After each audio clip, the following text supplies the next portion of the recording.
to be here. I've heard that song before.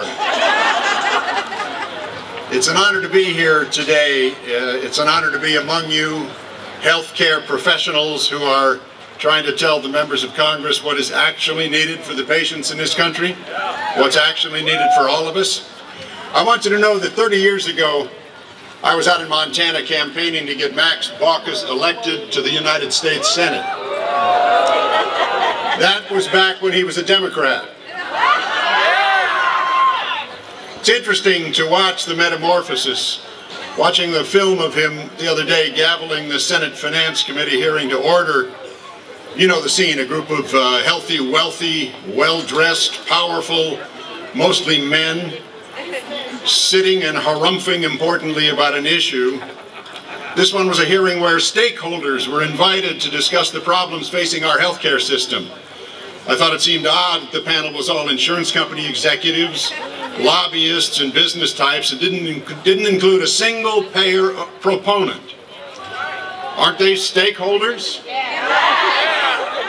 But the odd quickly became bizarre when a single payer advocate rose from the cheap seats to speak to this august group, only to be quickly escorted out of the seats under armed guard, apparently a threat to order.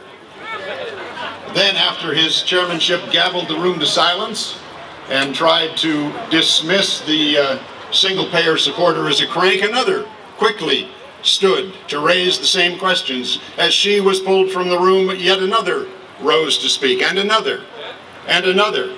Finally, the number that ultimately stood to express their support, only to be escorted out, grew to the point that the chagrined chairman found himself reduced to grimly voicing a fear that there might not be enough police. It occurred to me watching the poor man grind his teeth that perhaps like lepers of old, single-payer proponents should have to wear a bell so he'd know as they approached.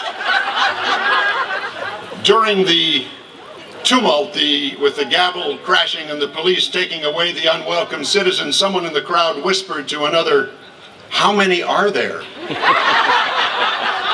"Lady," I wanted to shout, "there are millions of us."